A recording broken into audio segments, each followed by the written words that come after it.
మీ business ఏదైనా మీ ఊర్లో promotion చేయాలంటే అది సుమన్ టీవీతోనే సాధ్యం. ఇప్పుడే సంప్రదించండి.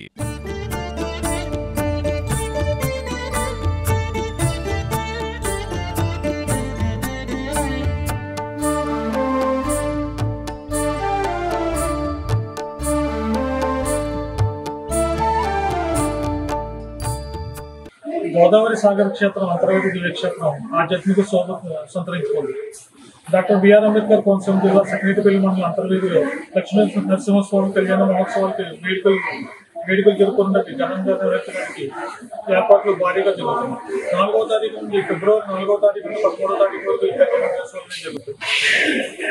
ప్రస్తుతం మనం ఇక్కడ సఖనేటిపల్లి మండలం అంతర్వేది మన ఈ క్షేత్రం స్థల పురాణ విషయానికి వచ్చినట్లయితే హృదయంలో వశిష్ఠ మహర్షి రాజమండ్రి గౌతమి నది నుండి ఒక పాయింట్ తీసుకొచ్చి సముద్రంలో కలిపి తపస్సు చేస్తుండగా రక్త విలోచనుడు అనే రాక్షసుడు వశిష్ఠ మహర్షి సంతానాన్ని నాశనం చేయడం జరిగింది. ఆ బాధను భరించలేక నరసింహస్వామి దాటి స్వామి అవతరించి రాక్షస సంహారం జరిపాడు. అప్పుడు వశిష్ఠ మహర్షి నిత్యం అర్చన చేసుకునే విధంగా తూర్పుముఖంగా ప్రార్థించిన స్వామి పద్మాసనంగాను వామాంతమందు లక్ష్మీదేవి అభయహస్తము శంకు చక్రముతో సహా వారికి అభిముఖంగా శిలారూపంలో అవతరించడం జరిగింది. అందుమూలంగా స్వామి పశ్చిమముఖంగా ఇక్కడ అంతర్వేదిలో కొలువైంది. త్రేతాయుగం నాటికి వచ్చినట్లయితే త్రేతాయుగంలో రావణ సంహారం తర్వాత రాముడు లక్ష్మణుడు ఆంజనేయ స్వామి వచ్చి స్వామివారిని దర్శనం చేసుకోవడం జరిగిందని బ్రహ్మపురాణంలో చెప్పడం జరిగింది. ఇది ద్వాపరయుగంలో అర్జునుడు తీర్థయాత్రలు చేయొచ్చు స్వామివారిని దర్శించుకున్నట్టుగా బ్రహ్మపురాణంలో కూడా చెప్పడం జరిగింది. ఇదే విషయం ఇది కలియుగంలో మందపాటి కేశదాస్ అనే ఒక గొల్లలతను పశువులను రూపించి స్వామివారిని చూడటం జరిగింది. అనంతరం ప్రభులు ఆ రెడ్డి కళలతో ఆ ఆలయాన్ని అయితే నిర్మించడం జరిగింది. ఈ సంవత్సరం ఉత్సవ కమిటీ చైర్మన్గా అంతర్వేది శ్రీ లక్ష్మీ నరసింహస్వామి వారి కళ్యాణ మహోత్సవాన్ని మనం నియమించడం జరిగింది. ఈ కళ్యాణ మహోత్సవం 4/2/2025 తారీఖు నుంచి 13/3/2025 తెప్పోత్సవంతో పూర్తవుతుంది.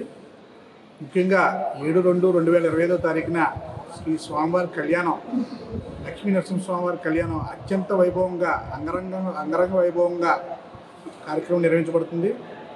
ఈ కార్యక్రమానికి ఈ కళ్యాణ మహోత్సవానికి అనేక లక్షలాది మంది ప్రజలు వస్తున్నారని మాకు అంచనా ఉంది. సుమారు 3 నుంచి 4 లక్షల భక్తులు ఈ కార్యక్రమానికి విచ్చేస్తున్నారు.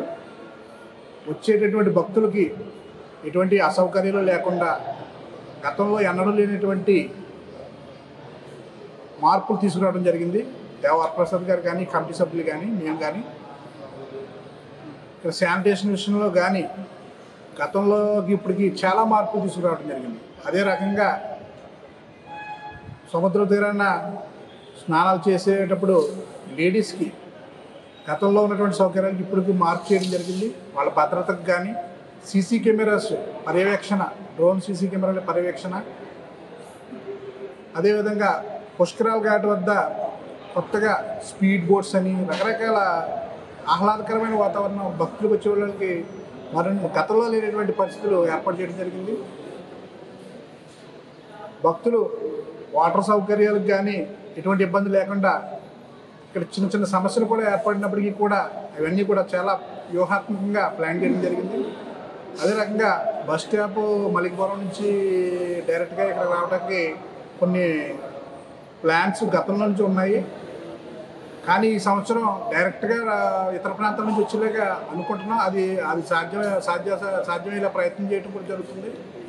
మరి ఈ కళ్యాణ మహోత్సవానికి భక్తులందరూ కూడా అశేష జనాభాతో వచ్చి ఇక్కడ స్వామివారి కళ్యాణాన్ని విజయోత్సవంగా తిలకించాలని మేము మరి ముఖ్యంగా కోరుకుంటున్నాం. సురభి అనే సాంస్కృతిక కార్యక్రమాన్ని 9-10వ తారీఖున పెట్టడం జరుగుతుంది. అత్యంత వైభవంగా అంగరంగ వైభవంగా ఉండే కార్యక్రమాన్ని మాకు గతంలో చూసినటువంటి భక్తులందరూ తెలియజేస్తున్నారు. అదేవిధంగా స్వామివారి గ్రామోత్సవం జరిగేటప్పుడు గతంలో లేనట్టుగా స్వామివారి ముందు కొన్ని కార్యక్రమాలు, సాంస్కృతిక కార్యక్రమాలు ఏర్పాటు చేయడం జరిగింది. 9/2/2025 లలితా పారాయణం అత్యంత జనాభాతోటి లలితా పారాయణ కార్యక్రమం ఈ సంవత్సరం చేయడం కూడా జరుగుతుందని భక్తులు తెలియజేస్తున్నారు. నమస్కారం అండి. నా పేరు సత్యనారాయణ. ఈ అంతర్వేది గ్రామంలో వేయించేసినటువంటి శ్రీ లక్ష్మీ నరసింహ స్వామివారి దేవస్థానానికి అసిస్టెంట్ కమిషనర్ మరియు కార్యనిర్వాహకులుగా పనిచేస్తున్నాను. మీకు అందరికీ తెలుసు, ఈ సంవత్సరం ఫిబ్రవరి 4వ తారీఖు నుంచి 13వ తారీఖు వరకు శ్రీ లక్ష్మీ నరసింహ స్వామివారి తిరు కళ్యాణ మహోత్సవాలు అంగరంగ వైభవంగా నిర్వహించడానికి సకల ఏర్పాట్లు చేసుకుంటున్నామండి.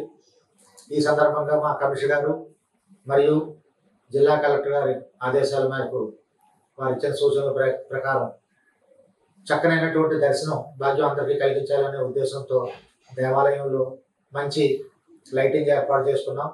అలాగే illumination, queue lines, medical and health department వారి ద్వారా ఫస్ట్ ఎయిడ్ సెంటర్సు, అదేవిధంగా మంచినీటి సదుపాయం, తర్వాత మజ్జిగ సదుపాయం, ఈ విధంగా అన్ని ఏర్పాట్లు మనకి చేసుకుంటున్నామండి.